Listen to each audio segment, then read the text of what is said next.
High বন্ধুরা, তোমরা তো জানোই আজকে রাখি পূর্ণিমা।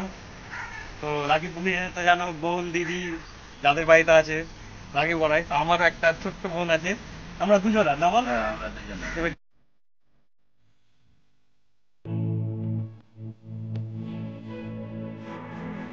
দেখতে পাচ্ছ এটা আমাদের ছোট্ট বোন আমাদের জন্য একটা ছোট্ট গিফট নিয়ে এসেছে।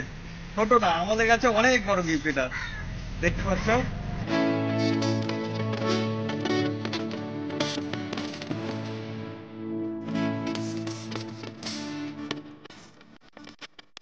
কেমন লাগছে কমেন্ট করে জানাও অবশ্যই।